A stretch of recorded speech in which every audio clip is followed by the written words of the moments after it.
When you pointed down to him, I'm like, uh-oh.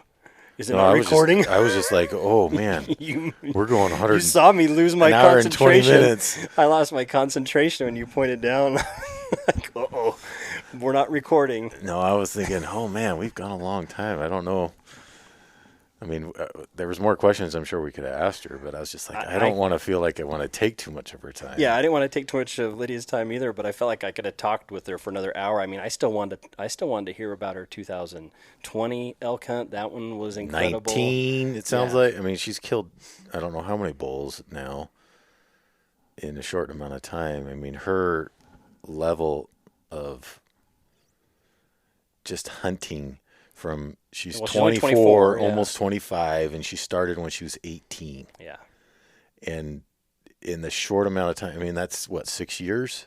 Yep. She's gone from not knowing anything about hunting to guiding, killing bulls, and deer and antelope, bear, antelope, you name it. You know, the amount of time that she puts into just, you know, her art, not only art as in art, doing drawings, but the art of hunting. I mean, she's just dedicated beyond belief. Yeah, and it's impressive too. She goes out on these hunts by herself. This last one in 2021, I mean, you see her setting up her tent out there in the wilderness all by herself for 10 days. And almost having a tree fall on her and kill her. That's tough to do for anyone. And just to be able to go out there and do that, that's really impressive, especially at her age. And I don't know, all around, really impressive young lady with her art. Yep. God, what top else? Notch. Yeah, she's a top-notch individual. I think she would be one of those people that any dad would be glad for their son to marry her. hint to Jared. Oh yeah, he doesn't listen to these. He's probably rolling his eyes if he does. But no, that's funny. No, that was an enjoyable podcast, and so just for everyone's awareness, that's what we just visited with. Yeah, Lydia she's an Smith. awesome young lady. Yeah. And you're going to enjoy this podcast. Yeah. She's a great person to not only talk with, but as an individual, she seems like she's a very good person. Yeah, she was a lot of fun to talk with, very charismatic, and get out there and buy some of her art, you know. Or a shirt. Yeah, her art's phenomenal. It's like you said, Dave, I just don't know how she can do that. A ballpoint pen she talks about, you know, she goes just to the dollar store, gets a ballpoint pen, and it turns out like that. The stuff that, I mean, the first picture I saw, I was like, there's no way that a human can do that, but... I can't write my name with a stupid pen, let alone draw a full-bodied elk. Oh, yeah. It's very impressed for sure. So, yeah, I think everyone is going to enjoy this podcast. So take a listen. Let us know what you think, and we really think you're going to enjoy it. So have a good one. All right. See ya. So you're originally from Idaho, and I'm guessing that mainly because you say Idaho girl on your Instagram page. Yep, born and raised. Never moved. Like, this is basically my first time actually moving away for a few months outside of Idaho. Like, I've definitely moved around in Idaho, but yep, pretty hardcore Idaho girl. I could never leave permanently, so I'll definitely be back. Do you live kind of like right in the mountains, or were you on a ranch? I mean, I'm just trying to get a feel because you've got a horse, so I'm trying to understand where you live, and are you kind of right near the mountains? No, I'm just in a small town. I'm close to the southeastern border, about an hour from Wyoming or so.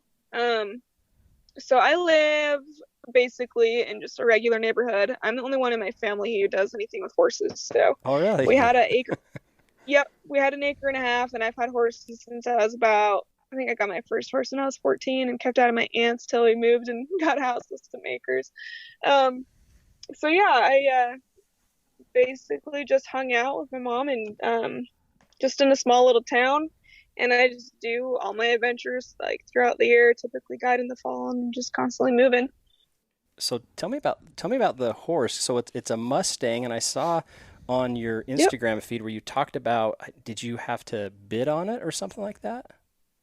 How did you get your horse? There's a program called the Extreme Mustang Makeover, the BLM, and wild horse program got together, created this event, and you basically get assigned a random Mustang that they've rounded up out of the wild. And they give you this random horse, and you have 90 days to train them. And at the end of these 90 days, you compete with them. And then at the end of this competition, they go up for adoption. Oh. And so it's all about getting these Mustangs adopted because they're quite overpopulated right now out in the States. And so they're just trying to do what they can to manage them, which has been very difficult. But this is one of the programs that they have. And so I did it when I was 17. And I got assigned my Mustang. And he was a 2-year-old when I got him. And had the 90 days to train him. And then I did my competition, and I got to keep him at the end. So he's been my main dude since I've had him, and he's been a great horse. That's awesome. That is really awesome. When did you start riding? Because obviously you have some experience before you entered the program.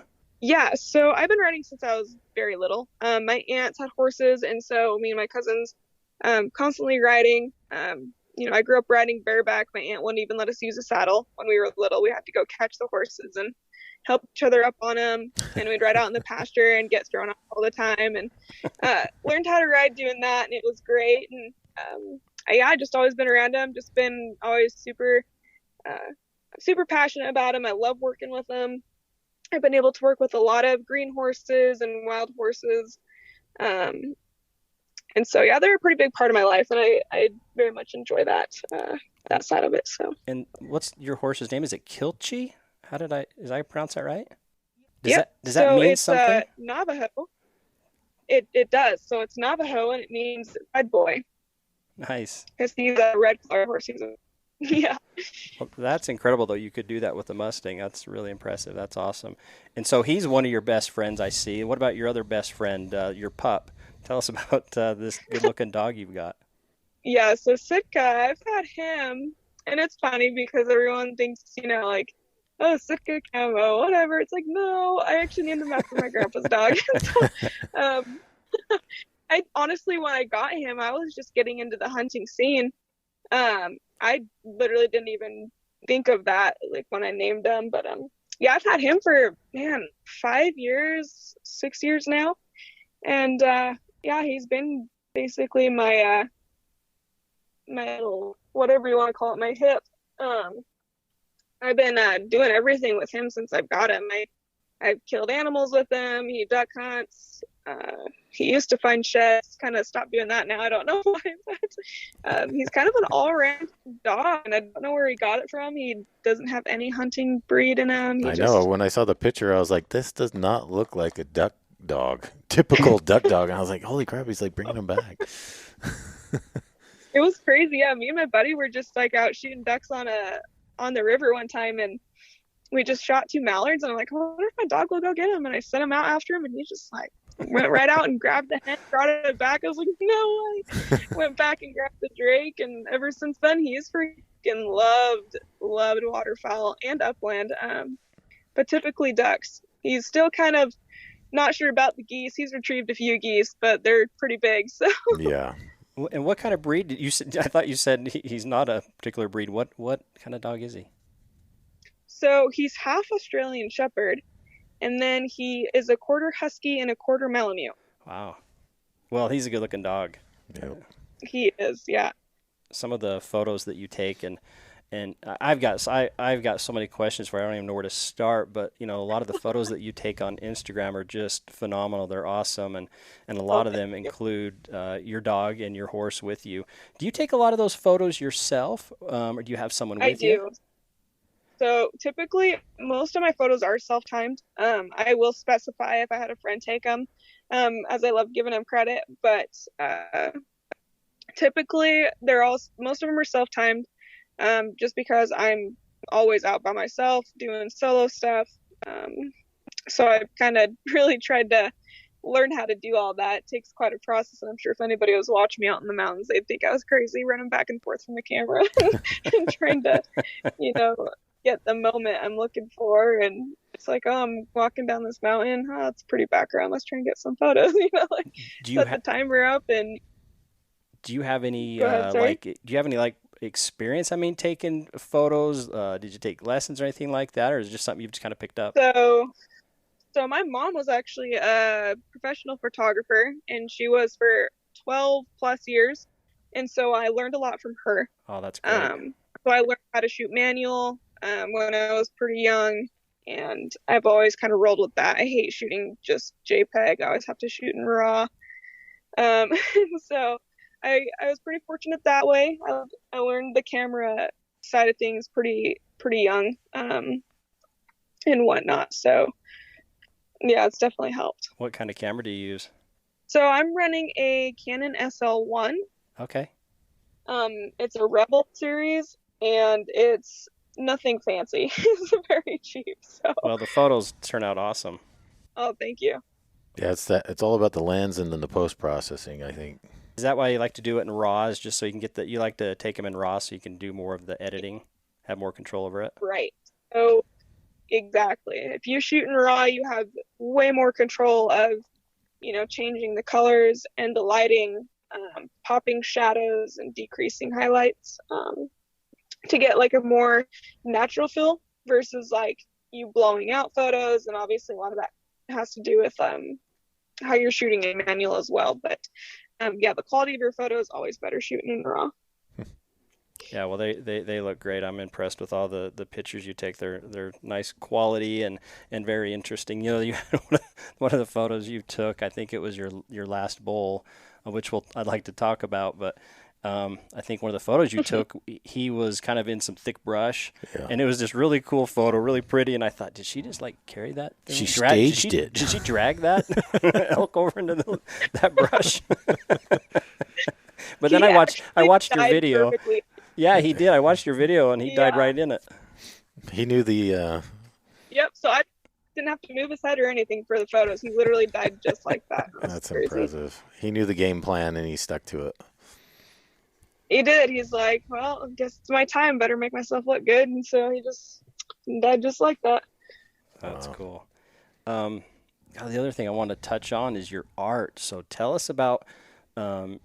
your experience doing art, when you started, because I've seen some of your art, and it's really incredible. Thank you. Yes. So I've been drawing since I was very little. I've always had that in me, I suppose. Like 3 years old, I picked up a piece of paper and a pencil, and I've just been drawing since then. So it's been a lifelong process. I've always done it. I've always tried learning what I can about art and techniques and shading and anatomy. And so I always had a pretty big passion for drawing, and I've always stuck with it and continue to try and increase my skill. But yeah, that's something I've done since I was very little as well. Seems like you just have a definitely a natural talent. I mean, the first picture Lance told me to go look at, I was like, she drew that? I was like, holy crap. That, one of the questions that I had in regards to that, what's your favorite medium to use? I mean, I see you use a bunch of different stuff, but what's your favorite go-to? I really enjoy all sorts of mediums. I'd say like the most common one I do is graphite, but I would say my very kind of like what relaxes me and it's very easy for me to use is actually ballpoint pen, just like from the dollar store. Yeah. And so I have a lot of drawings I do in ballpoint pen. It's a very just a relaxing medium for me to use. But I also enjoy paint. The only problem with paint is I just need a studio for that, really. It's very hard to do any big projects without a studio to where I can leave paint out in my palettes. So eventually, once I get a studio going, I love painting, and I really want to try and do more of that. So, do you ever do lessons, offer lessons, anything like that? I used to teach some people, but typically no. Like I've done kind of family friend things where I've taught their kids, and what I'll do lessons with them. But for the most part, I just kind of do my own thing. How does if someone's interested in buying some of your art, what's the best way to get a hold of you? Definitely just through Instagram or through my art website, which is just lydiasmithart.com. It typically will have like originals available or art prints that are available. And if like somebody wants an original, they can email me, which I have my email and everything put on there. So. And how does that work? Do they just send you a photo? If they want me to recreate a photo, yeah. And if not, like I have a lot of people who just like kind of tell me what they're looking for. It's like, oh, I want a mule deer drawing, like in the Teton Mountains or something. Just give me a good idea. If they have like certain peaks they want in the photos or a certain deer they want in the photos. Like if I'm recreating an animal somebody harvested, I'll just ask for multiple angles of the rack or whatever it is, and I will recreate it. Obviously, as like a live animal and do what I can with it. And then, what do you charge for an original, typically? It depends on the medium, but for fight, it starts at $4 a square inch. Oh, by the square inch, I hadn't thought of it that way. Yep. Yep. That's cool. And then the prints. What about the prints? What do you usually charge? Because I think I saw on Instagram you had some recently for around, I want to say 65, 75, somewhere in that ballpark. Is that about right? Yeah. And so that depends on the size and the material, and also if it's an artist proof or a print. So artist proofs are the very first prints I ever make of a drawing, and typically there's very few of them, and those are more sought after because they're the first pieces. So for example, an 18 by 24, just a regular print, I would charge $75. But for like an artist proof, I would do like 150. Okay. And they'd like come numbered and signed and everything like that. But that's for paper print. So if it's like a canvas print, you're looking at a lot more as well because canvas is more expensive material. Yeah. Okay. About how long does a typical piece take you to make? I would say like my most common size is 18 by 24. And I would probably put my time frame around 20 to 30 hours, depending on detail and just how much I'm putting into it. So, I noticed too that you put on there like you've got so many prints available. Do you usually do like another run of prints? I mean, is it hard to do less than maybe like 10? How does that kind of work out when it comes to the number of prints available? So I try and make my own prints. I had to limit the prints I sold recently because I was moving for a few months, and so there was only so much I had time for. And so I would typically try and at least print, like I wouldn't do 10 print runs. I would definitely do more runs so I don't waste paper. Yeah. And typically how many prints I do for a drawing is like I'll limit 200 to 325 prints per drawing. And so I just sell, like once I sell out of those, I won't print anymore kind of thing. But yeah, right now I am definitely out of prints. And when I get back home, I start the machine back up and I'll get more printed out, hopefully. I haven't printed out, like, I don't go about printing out all of them just because obviously not all of them are going to sell right off the bat. And so I try to do them in like waves. And so be like, oh, I have like 100 prints of this one currently. And I'll have these available 6 months later kind of thing. So that's kind of how I do it, just to, I guess, regulate not only just how much I'm spending, but so I'm not overloaded with a bunch of prints at home that I have to take care of. Yeah, that'd be hard. So yeah, it just kind of depends there too. The bowl that you shot this year, I think you called it the Callisto bowl. Is that right? Yes. Did you, was that one of the ones you did an art piece of? No, I haven't, but I do plan on it. I do plan on doing a drawing with that bull. Just because he's just so cool. Yeah, he had some really cool characteristics on his eye guards and his back. So I was like, dang, that's pretty cool. Yeah, he's a beautiful bull. So talking about this Callisto bowl, you got to tell us the whole story here. I was watching the video that you created of it, which, by the way, I think you say that was your first video, Lydia, that you had produced. Yeah. Because that was awesome. I really loved it. I know, Dave, you looked at it. You watched it too.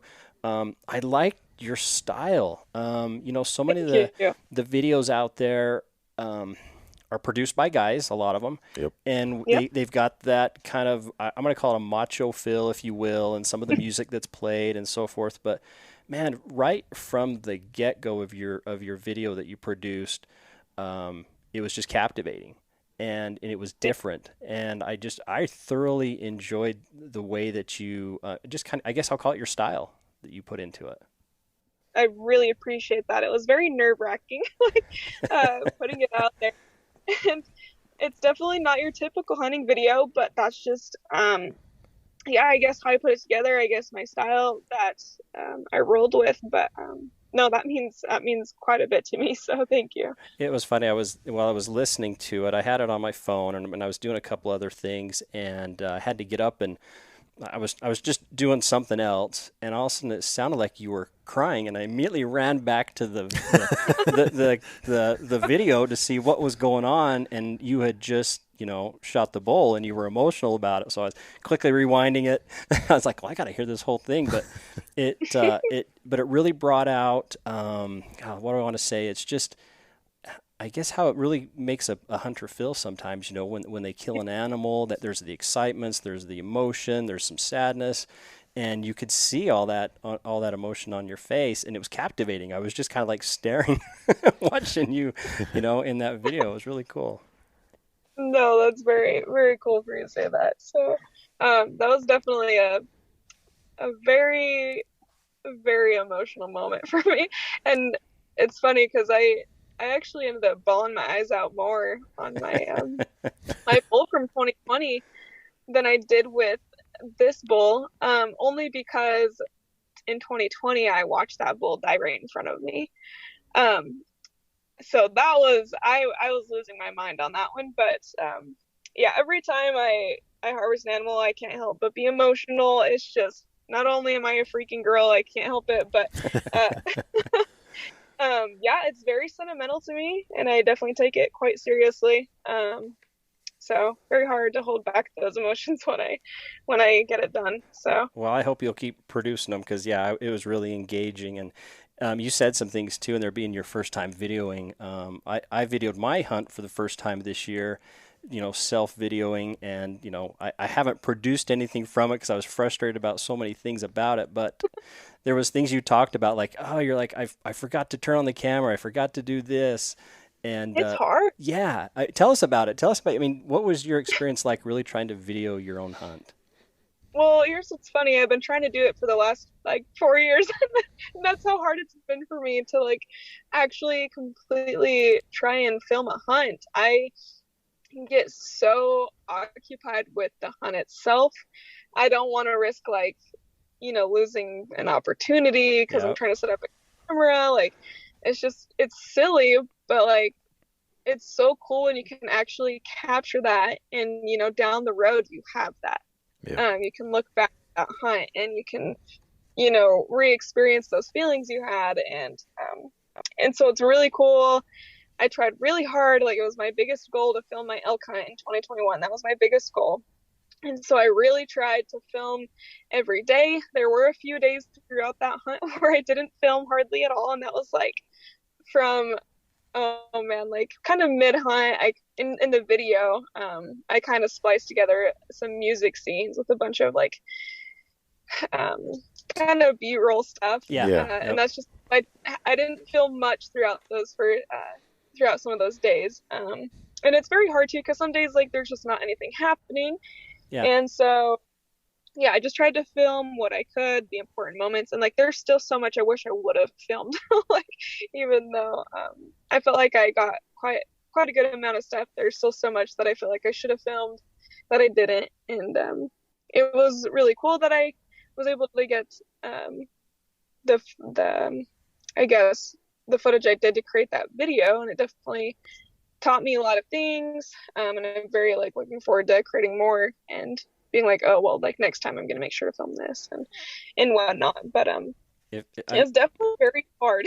We did a podcast, I guess 2 podcasts ago, where I talked about my experience filming my own hunt and kind of the lessons learned and so forth. If you were to listen to that, you'd probably relate to a lot of things that I experienced.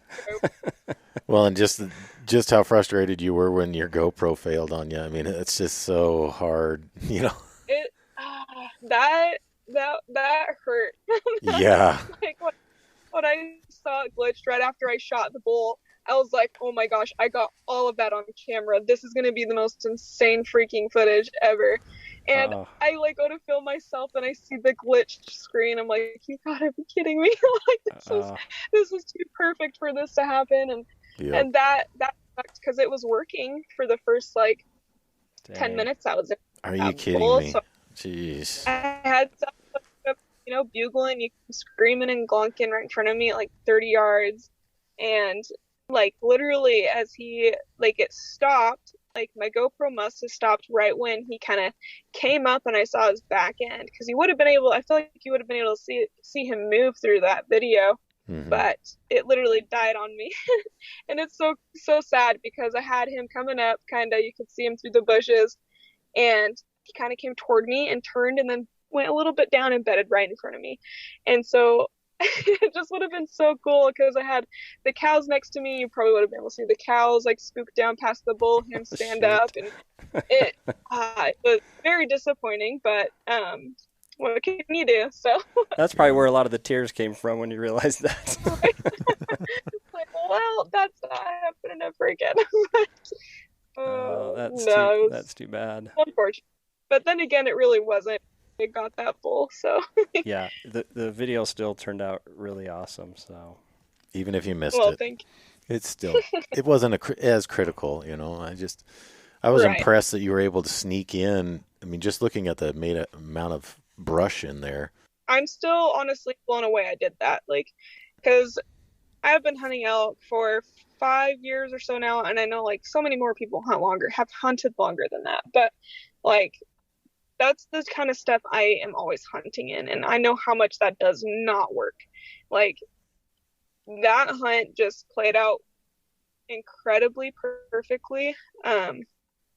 It was just one of those things that was like just meant to happen, because like I've been in so many scenarios where that like just does not happen. Like you can't get in that close to bedded elk, like you just can't. But no, it was really, really cool. Yeah, especially with that many cows. I mean, you got all those eyes and noses and everything else, ears just on the watch, and that's impressive to be able to get in that close. And it was I already know, but I guess tell the audience a little bit about, I guess, the history of this hunt and kind of how it led up to you actually getting the target bull. So I guess kind of the beginning of it is I saw him in 2020. He came by a camera I had about 3.5 or so miles in. It was, I think I checked it, the first week of September when I went in to hunt. I grabbed my cameras, saw him on there, and I was just blown away with how old this bull looked. Like he had his blind eye, so his right eye was had cataracts or something, and he had the freaking fattest pig belly I've ever seen on a bull.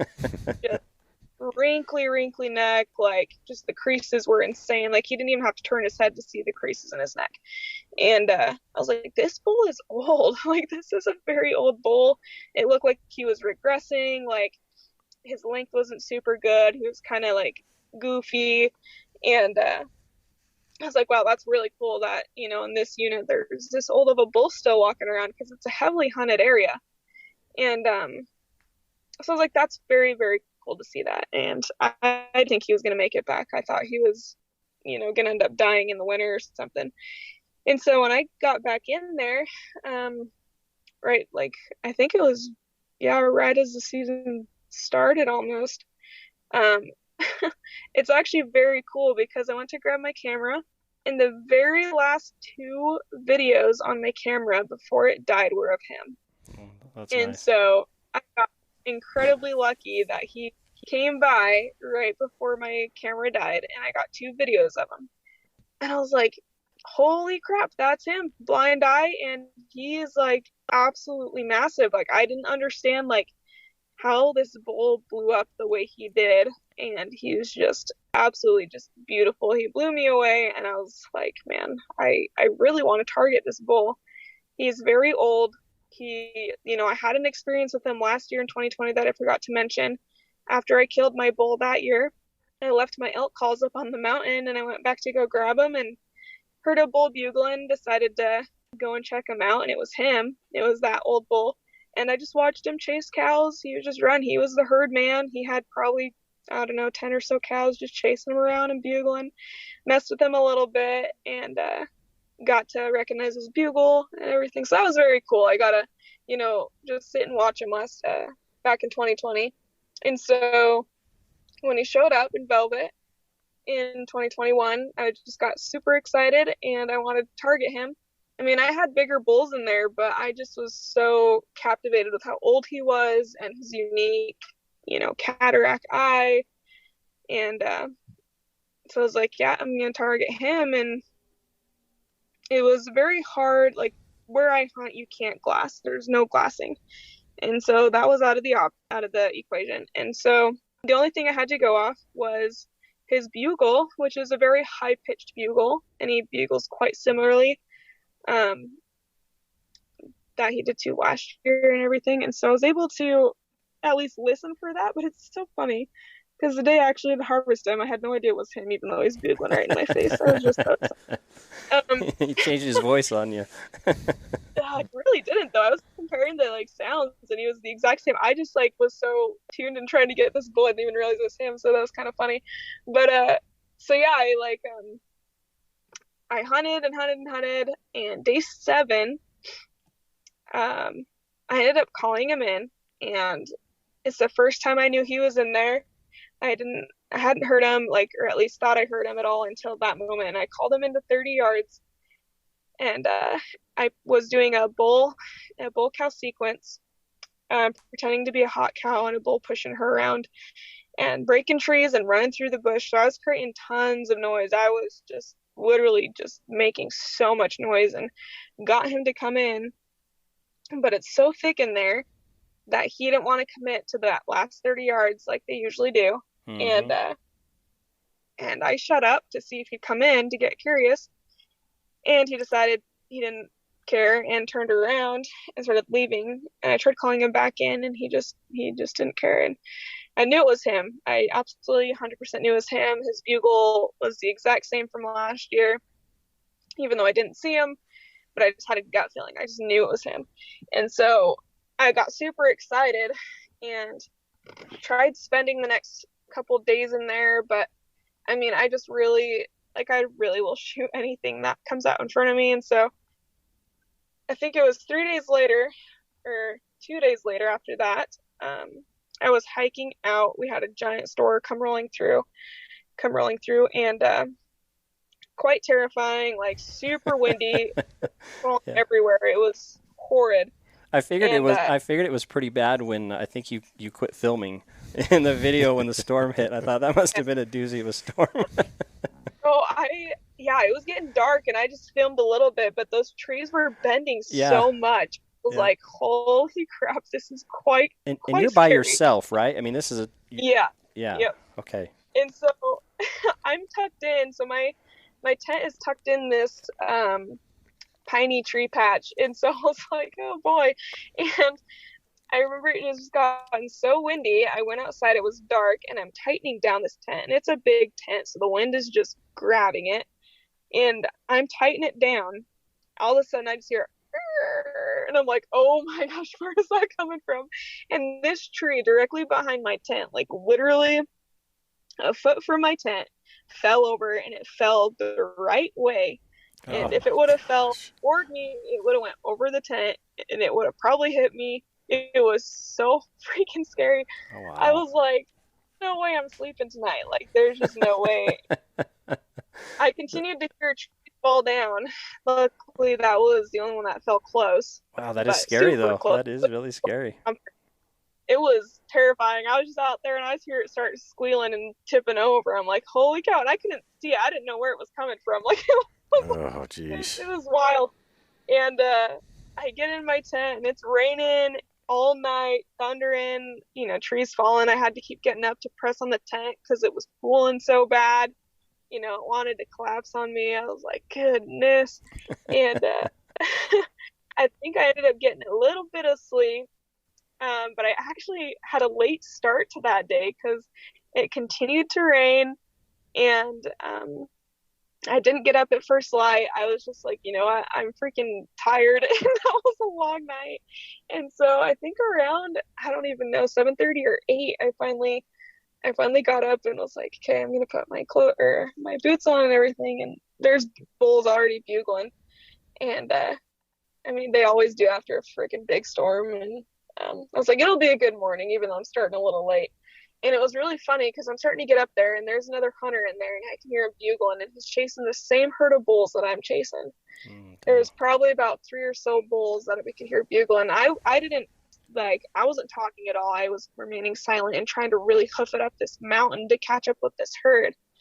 And I was getting pretty dang close. This hunter was in the draw, and I was up on this hill, and it was the same canyon that I was in the night before. I knew the bulls were in there. And so I was trying to get in front of all these elk. And so I was right behind this bull the whole freaking time. Like, I was literally, like, his prints were super fresh. I mean, I could hear him right in front of me, but I just could not catch up to him. And so all morning, basically me and this other hunter are kind of like trying to chase this herd. I know the guy stopped and he didn't come up over the mountain. And I kept chasing these bulls, just trying to be silent. And then they all freaking started bedding down around 9:30. And so I sat up there and was just kind of sitting. And I'm like, well, they're all going to freaking be quiet now and not move for a while. They're all on this nasty north face. And there's no way I could get in there without them hearing me, which is so funny because I ended up doing the same thing with the bull I killed, just on a different side of the mountain. And so I started walking back kind of toward camp, and I heard some bugles around. I think it was like the east facing side or something like that. I heard these bulls bugle, and it's the thick side. Like, this is where they bed. Like, I know how thick it is. It's gnarly in there. And it sounded like there were about 3 or so bachelor bulls just bedded. And I was like, oh, if they're bachelor bulls, and I'd be able to get in on them. And so I kind of sneak in there and get to this good little hill. I'm on this side of this steep face, and I'm sitting there and just listening to them, hoping they'd maybe come out and walk past me to go to a wallow. And I was probably sitting there for, I don't know, 10-15 minutes, maybe even longer, I can't remember. And I hear the bulls starting to, like, kind of move away, and I was like, oh, man, I'm gonna go right after him. I just had a feeling I needed to. And so walking into this thicket, I just had a super good feeling. It was very, very interesting. Like, I was just like, man, I have a very, very good feeling. Like, a big feeling. And I remember, like, having that, like, literally since I got up, which was really interesting. So I got in there, and I'm just walking super quietly. And it helped because from the rain the night prior, the leaves and the branches were very soft. And so it helped me walking around and being a little more quiet walking through that thick stuff. And so I'm walking into there, and all of a sudden I have a bull bugle, like, right down from me, like probably 60 yards. And I'm like, oh boy, like, all right, here we go. Heart's racing, getting excited. Yeah. Game on. I haven't even checked the wind or anything. And so I have no idea where it's going. I assumed it was going up, so I was staying above them. But I'm sneaking in there, and all of a sudden I see something twitch in the corner of my eye. And I, like, slowly turn my head, and there's a cow bedded looking at me. And I was like, oh crap. I was like, shoot. And then I just remember having that feeling. It's like, you know what? If it's going to happen, it's going to happen. And I was like, okay, I'm just going to go with that. And so I'm sitting there watching her. And she's watching me. Her ears are twitching. She's not, like, super alert, but she saw something move. She's looking my way, and I'm just staring at her, waiting for her to move, and I can hear the bull screaming just right below me. And so it was just, like, one of those moments you're like, gosh dang it, like, why does she have to be there? And, yeah. It was just horrid. And I could just kind of turn my head back down toward below me, and I could just hear him coming right up to me. I'm like, he's gonna walk right into me. Like, it was crazy. And he's just glunking and screaming like he was on one. And that cow finally kind of turned away. And so I walked like maybe 2 steps while watching her super closely to try and get in closer to like this bull. And I'm sitting there, and all of a sudden I thought he was coming right up to me. Like I could see movement through the bushes, and then I caught a glimpse of his back end, and I was like, oh my gosh, that is a big bull. And that's when my heart started racing. It's like I was pretty calm until I saw his back end, and I was just like, that's a very big bull. I was like, oh gosh. And so I'm trying to watch this cow as this bull is almost coming right up to me. And and there was another cow I ended up seeing right next to her, and I'm like, oh my gosh. And I knocked an arrow while I was watching these cows, because that bull sounded like he was going to come right into me. And here he comes up, and I could see bits and pieces of him. I could never get a good look at him, but he ends up turning kind of toward my right, and he ends up kind of going down a little bit, and he beds right in front of me. Oh, wow. And I was like, oh my gosh. Like, and it's quiet, like there's no wind, like it was just one of those, it was just wild how everything was happening. And so from where I was, I couldn't shoot him, but I like knew if I could like get over to my left closer to these cows that I could possibly shoot through all this thick stuff. And so I like literally have never moved so slow in my life. I was literally like I had one leg in the air for probably like a minute, just slowly moving like my foot as I'm watching both these cows and this bull. And I would remember seeing his ear kind of turn back toward me and like kind of move his head back toward me, and I'd freeze. And I'd like sit there and watch him until he'd like put his head, like move his head away again, and I'd start moving again. And so I literally just like so slowly made maybe 3 or 4 steps to my left. And I was like, and I found this perfect little window. It was probably like a 12 by 12 inch window that I could shoot through, and I could see his shoulder. And I was like, there's no way I could shoot through that, like those bushes, and try and hit him out of his bed. He'd have to stand up so I could have a clear shot at his vitals. But I knew if he stood up, it'd be a perfect vital shot. Like literally that opening would be pure vitals. And so I'm sitting there, and he bugles out of his bed. I thought I was getting all of this on camera. And yeah. And all of a sudden a calf that I didn't see spooks, and she gets up and she runs down past the bull, and I'm like, perfect. I want him to stand up. Like I didn't want to make a noise because I didn't want them to absolutely bolt out of there. I just wanted them to kind of do their thing. So this little calf stands up and starts walking down, and it's just a calf, so they're like, oh, it's probably just being stupid. So the cows kind of trickle down, follow the calf, and like there's so many cows that I didn't even see. Like they just started popping up everywhere. I was like, holy cow. And they're like going down past this bull, and then the bull kind of watches them, and then he's like, oh, I guess we're moving. And I see his antlers tilt back and his butt start to rise, and as soon as he moved, I was drawing back. So I draw back right as he stands, and I just find my mark, and I just shoot. Like it was all within like half a second of him standing. And it's just a big freaking whack, and they just disperse. And that's when I was just like, no way did that just happen. It was 25 yards. Like so when I was trying to pull my rangefinder out, I like slowly was unzipping that pouch, like 20, 30 yards from all these elk. No wind. It just like was insane. I'm barely even lifting my head trying to range where this bull is, and I could never get like an accurate range. It was like from 25 to like 30. I was like, he's probably right at 25. And so that's what I shot for, and just smoked them, and they all went running. And I just sat there kind of in disbelief of what just happened, because it was just absolutely wild that I was so close to these elk the whole time. And that's when I started filming like my reaction, and I noticed my GoPro glitched. And I mean, that didn't stop me from just being so in awe. I heard him crash. That's one thing that's cool, is when I was filming, you can hear him crash. That's him dying, which I did put on my YouTube video. So you can hear him crash. I'm just like blown away. Like it was absolutely wild. And I did not know it was my bull. I guessed it was because when he bedded down, I couldn't quite see his 7 because he has this little like 1.5 point 7 point on his left side, I believe. Yeah. Or maybe it was his left side, and I couldn't really quite see it because there's so much brush, and so I was like, it really looked like him, but I'm not gonna get my hopes up. And so, like as I'm filming, I'm like, man, like if it's him, I'm gonna lose my mind, like all of this stuff.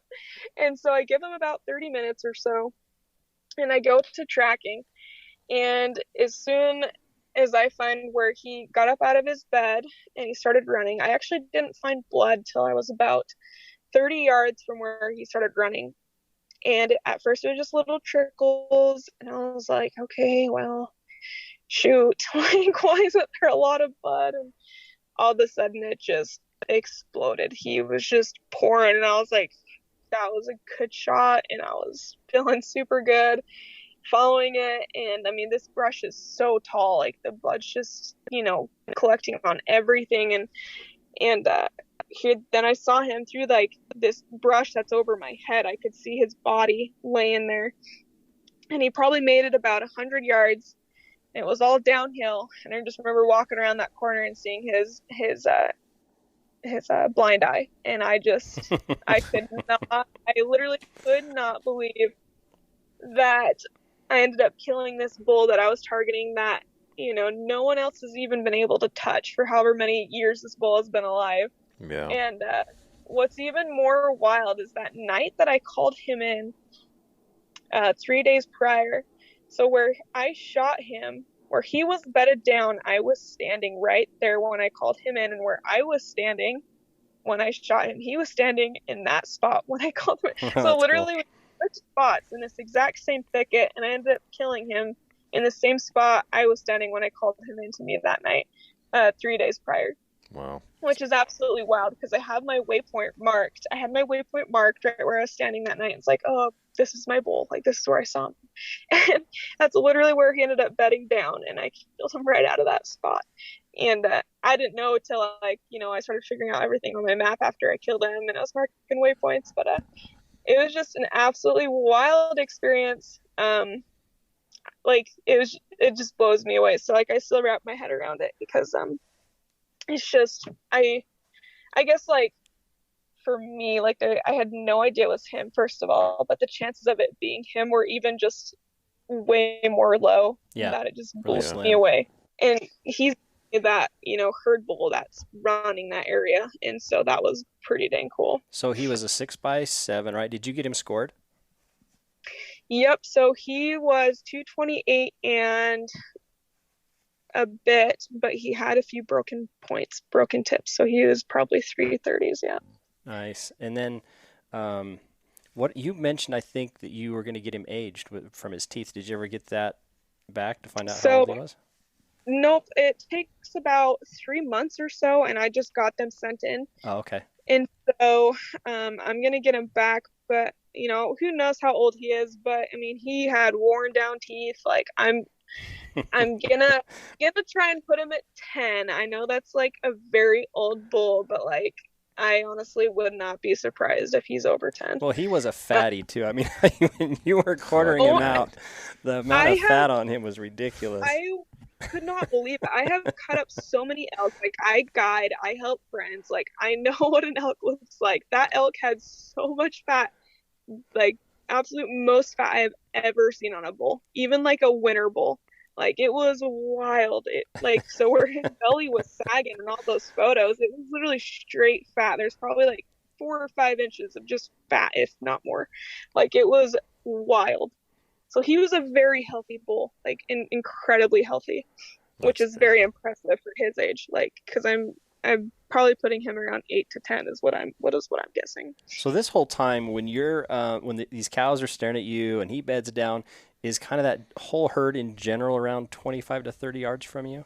Yes, yeah. So I was basically just right there. I had these cows bedded on this little finger, just to the left of me, and they're about 25 to 30 yards, and they were all bedded down. And this bull, was just kind of right in front of me.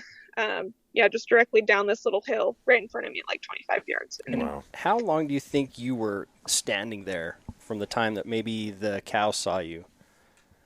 I would say I was probably in that spot for 45 to 50 minutes. Oh, wow. Because that's crazy. I mean, you're so fortunate, too, like with the wind and everything, that there's like, it doesn't swirl and, oh.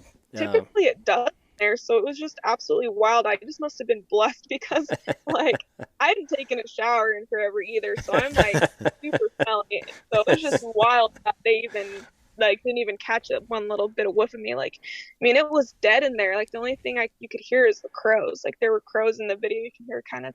Well, maybe they did smell you. Maybe you smelled like one of them by then. And maybe they were like, oh, no, there's just another people walking around. I don't know. Like, no, it was very wild. Just one of those things that just kind of blows you away, really. It was just a very, very cool experience. Well, you had to have been moving, like you said, so slow and cautiously, carefully, because to be that close, to not have them, see or hear you or something, and right. Spook, you must have done a tremendous job of being able to move in on them like that, be that quiet. Right.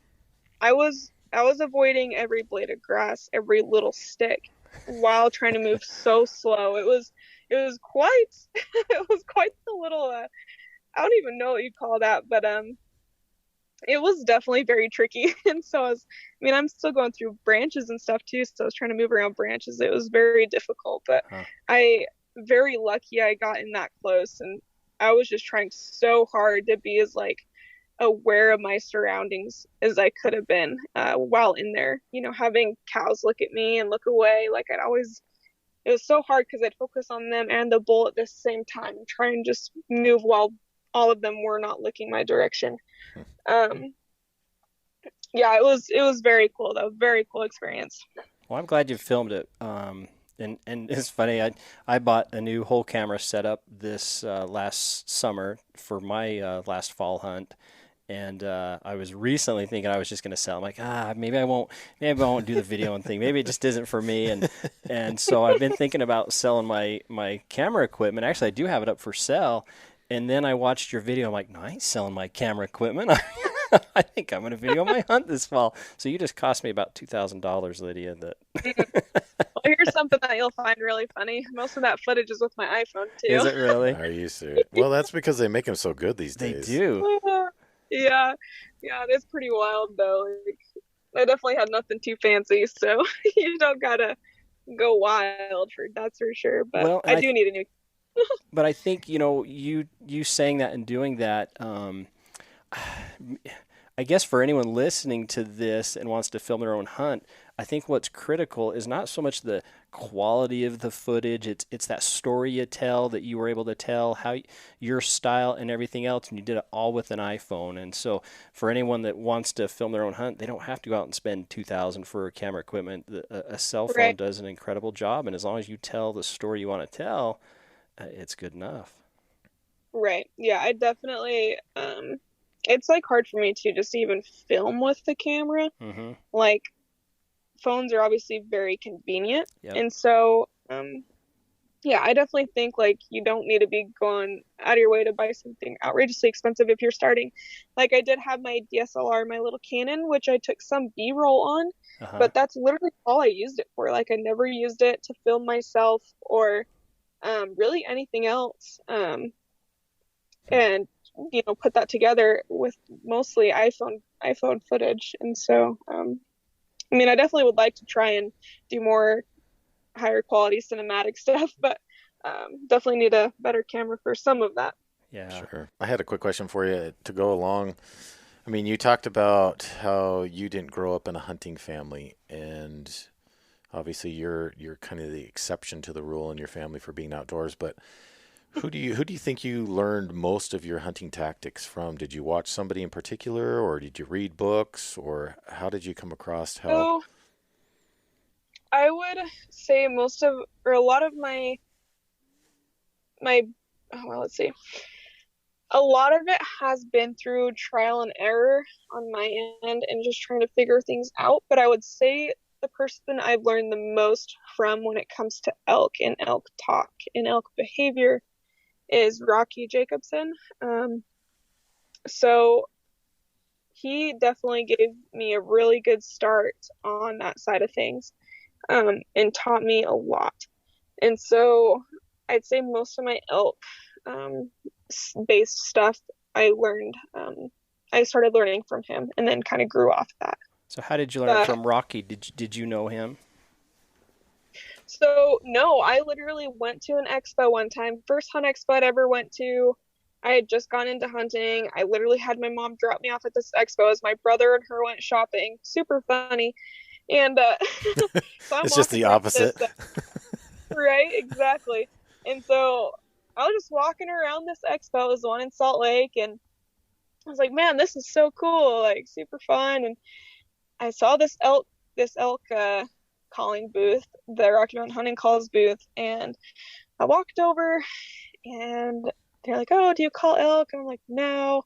I usually just like mimic them or whatever. When I was really little, I used to mimic them, like, oh, well, do you have any diaphragms? Like, no. And they're like, well, here's this, try it out. And so I tried it out, and they were like, oh, that's not too bad. And we're just kind of like, that's super fun. And kind of took me under their wing, and I just got to know them very well and kind of stayed in contact and ended up doing a few calling competitions the next few years and whatnot with them. So that was very cool. So I learned a lot of that stuff from them. But that's kind of how I got to know him. I just literally went to an expo and met him. I didn't know who he was. I didn't know, that he was pretty a well-known guy or anything like that. I had no idea. I didn't know anybody. And so I think it was really cool that I got to, I guess, meet those kind of people the way I did, just not knowing. But they gave me a super good foot in the door when it comes to like the elk side of things. Well, Rocky's, which is very. I've visited with Rocky at a couple of the shows, like you said, down at Salt Lake, and he is such a cool guy. I mean, he is so willing to just focus on you, talk with you. He's not. He's just down to earth, and we've sat and talked to him about turkey hunting, coyote hunting, elk hunting. I mean, you just name it. And even my brother-in-law, when we were down there, my brother-in-law was saying, "Hey, I wish I could get a bugle tube that does this or looks like this." And Rocky's like, "I'll build it for you." I'll build it. So he built it for him and sent it to him. I mean, just down to earth, great guy. Just a great guy to be able to visit with. Absolutely. So I was pretty fortunate there. Okay, well that makes sense. We're trying to figure out where you got your experience from, where you didn't really kind of come from that background. So and what a guy to be able to learn from. Yeah, and you obviously took it pretty far, and you've won quite a few competitions from what I see. Yeah, a few of them. I've actually kind of slowed down on the calling shows, but I was doing them quite a bit there for a minute, and they're super fun. I really enjoyed them. I kind of just more so do my thing, and I honestly just love going out and listening to the elk, and like, I don't know, I think the calling competitions are super fun, but I don't really agree with some of the names they give the certain types of calls. Like, I guess just like from what I've seen personally, everyone has their own view on what's what, but like, I'm super big into just going out and studying, and there's so many amazing sounds these elk make, and I think some people confuse some sounds with others, and so I just think it's funny, like, your estrus buzz, oh, this is what it sounds like, but that doesn't really mean they're an estrus. We just call it that. Like, that's just kind of how things are. Well, you mentioned that you knew what that bull that you shot, what his bugle sounded like, and I think for a lot of people who don't hunt or aren't around elk, if you will, they just hear a bugle and it's just a bugle. But as you've hunted longer and been around elk more, you start to recognize they have their own sound. Each one of these bulls, and you can recognize what that bull sounds like, and it's crazy, huh? I mean, they just sound so different sometimes from another one. Absolutely. I've heard so many bulls that literally sound the same every time. Like, it's just like people, they have certain tones, certain ways they, just execute everything. Like, there's some bulls who just prefer to chuckle, and they'll chuckle a certain way. There's some bulls that just are freaking growly, and that's all they do. They can't even bugle. Like, it's just really depends. And I've been able to recognize bulls after a year or two just because of their bugle. And it's very cool. It's very, very fun. That is cool. Yeah, one of the bulls I was going after this last year. I mean, we called him Jurassic because he sounded like a dinosaur. I mean, he just was so deep and harsh. It was just really unique, and that's kind of what he sounded like to us. But you're right. You get used to, not get used to, you just start to hear the different sounds that they make and get to kind of know them from those sounds. So.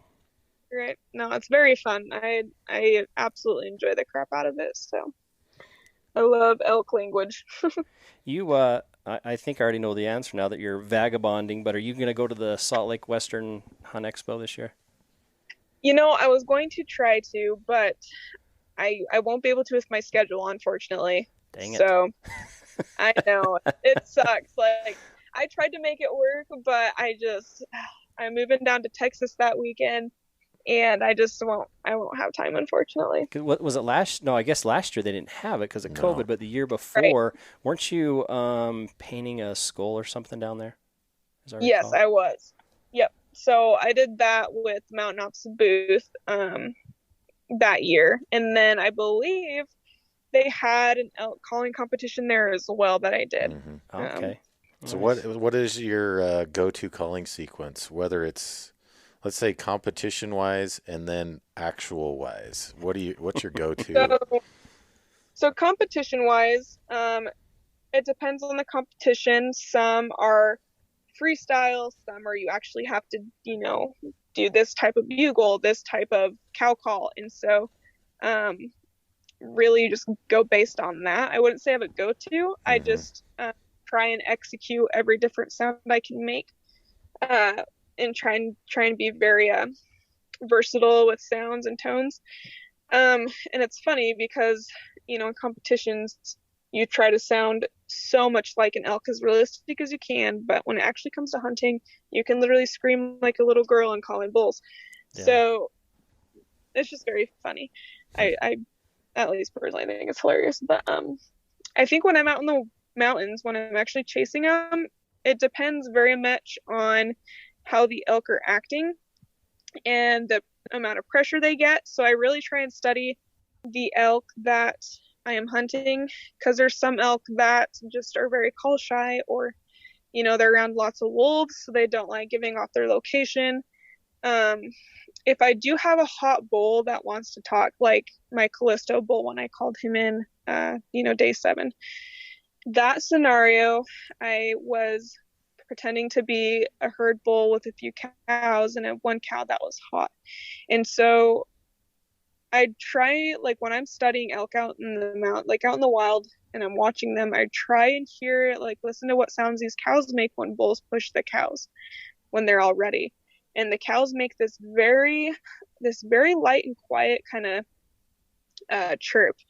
And it's almost like a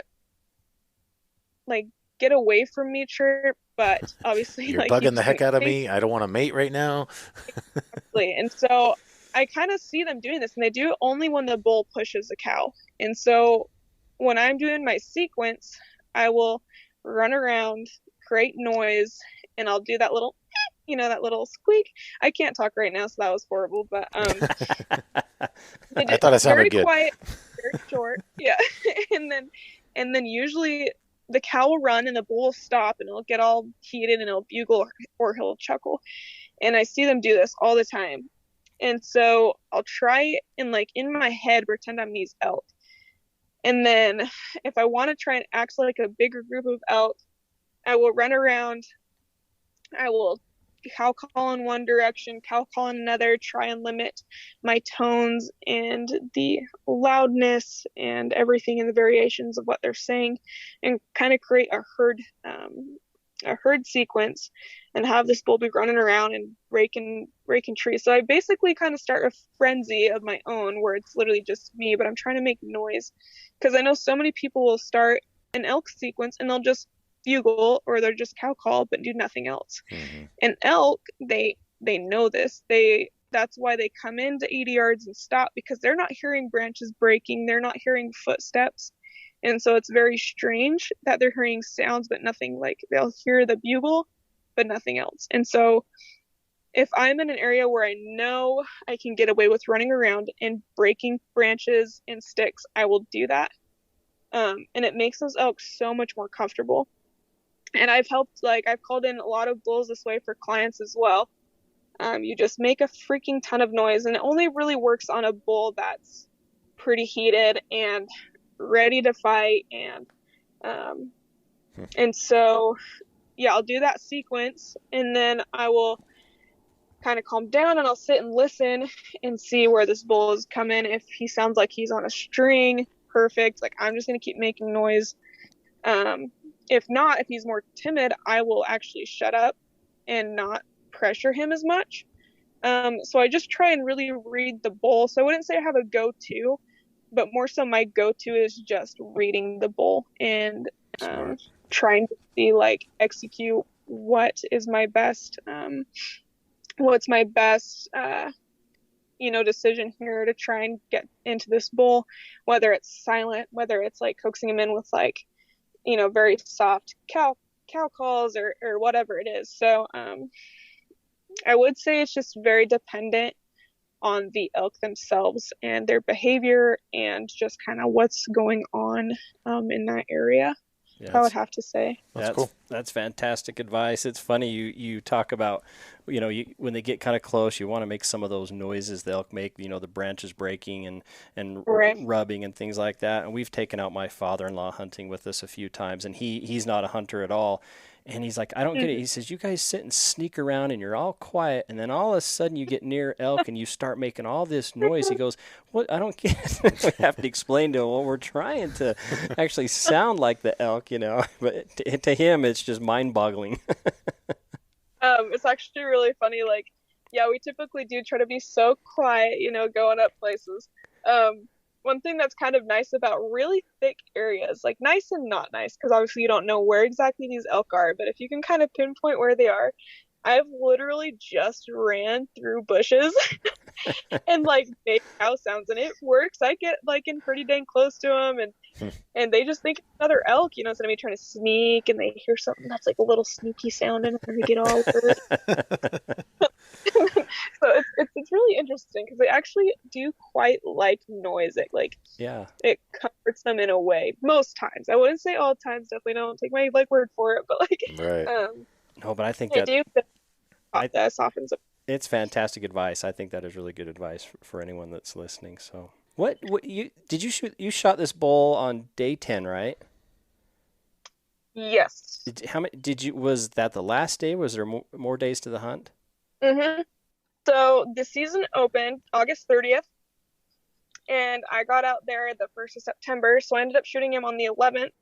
Okay. But the season goes 30th of September. Okay. So I got him pretty early.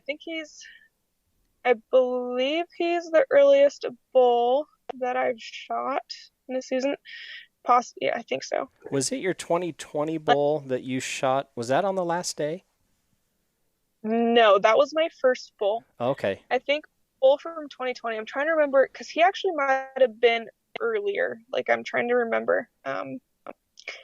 Yeah, that I'd have to go back and check. I want to say he was the 8th or the 18th. Okay. My 2020 bull. I want to say he was the 8th. For some reason, I was thinking that was kind of like near the last day of the hunt for some reason on that one. But either way, I mean, when you're out there for 10 days, anyone, I guess, can kind of get frustrated and start to wonder if it's really going to happen. I mean, were you getting to that point after 10 days on this last one? Not really. And I think just because for me, like, personally, I guess if I was limited on time, yes. Like, there's so much more pressure when you have limited time. And so I could have been out there till like the 18th or something like that. So I had a while. More so, I was just getting frustrated with hunters coming in and calling, because it was so funny to actually listen to like the hunter's call and the elk call, because they absolutely knew when it was a hunter. Oh. And it actually really surprised me. I'd be sitting there. I actually remained pretty dang quiet this whole hunt. Like, the only time I really created a sequence is when I called in my Callisto bull on day 7. Well, that's smart tactic. I mean, Yeah. let the other hunters locate them for you, and then you can move Oh in on them. yeah. It's really smart. Yeah, like I was already way in there and I could hear him like walking down the trail and bugling. And like I would have bulls bugling that morning, and as soon as I heard a hunter, the elk would shut up. Like they absolutely knew. It was the most insane thing. I thought it was very interesting. Um, and so the elk definitely quieted down for a while, and that's always frustrating when you get up early and you're out in the mountains all day and there's no action. That's always just kind of like, well, dang, like that was disappointing, but that's hunting. And so like how I would get around, like elk being quiet, I would sit wallows midday. And I would have a few cows come in. I think if I did that more and found a better wallow, I probably could have easily gotten bulls to come in. But I would just try and I guess go around the issues I did have, whether it was the elk weren't talking, it was super hot, and then with the time frame, I didn't feel very pressured. And so by day 10, I didn't feel like I had been in there very long because I feel like my days were kind of just happening very quick. And that's not the same for like every hunt. There's some hunts where it feels like it drags on. But for me, September always blows by, like always, all the time. Yep. It's like that 1 month that it won't linger when I want it to. But yeah, like I guess I didn't really, by day 10, I wasn't feeling anything different per se. One of the things I wanted to touch on, and I apologize, we're keeping you a long time, but you've got so many things we want to talk about, and you're so interesting. In one of your, I think it was actually maybe even a couple of your posts on Instagram, you had really shared some kind of like emotion about I guess some trials or something you had gone through, Yep. and you had talked about the importance of, I want to say, like forgiving people and being understanding, and Yep. people that make mistakes and recognizing that. And it's interesting because we live in such a culture now of, I guess I'll call it the cancel culture, right? Where people just seem to be so judgmental and so quick to judge one Absolutely. another. And I thought what you had posted on Instagram was great for people to hear coming from you, that it's Right. so important to understand that we all make mistakes, whatever it was you were talking about. And I don't mean to pry or anything like that, but Oh, I think it was great that you shared those emotions and how you felt about it. right. I think it's something that is definitely not touched on. And a lot of that is because, Instagram, social media, it's a very fake platform. Mm-hmm. People are, they create something that's not real. Like a lot of them, not most of them, or I mean, I don't know. Like I just know so many people who, everything's perfect. If you're not killing stuff, you're a crappy hunter. Like, oh, like it's just very stupid to Yeah. me. Like Yeah. the whole image, I guess, that, this platform creates.